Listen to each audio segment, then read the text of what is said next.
If the bottom of your mower deck looks like this, it's been a while since it was serviced. So we're going to clean all this up, and then if you stick around, I'll show you what I put on this to keep the grass from sticking to it.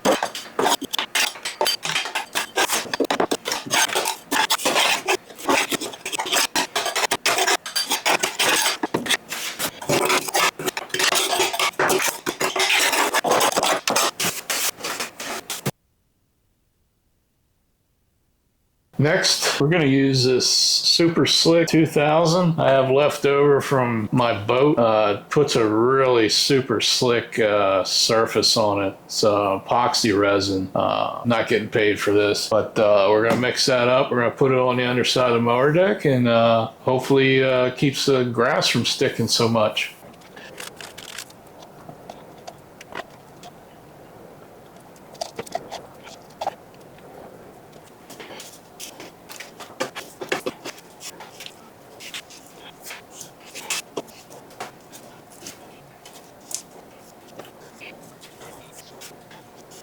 I wish you could feel how smooth this is.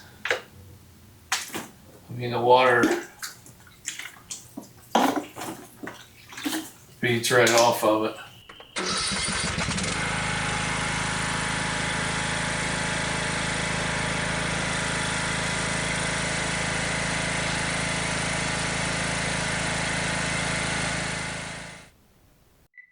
Looks like it did really well. Very minimal amount of grass underneath. Tell me what you guys think. Is it worth doing?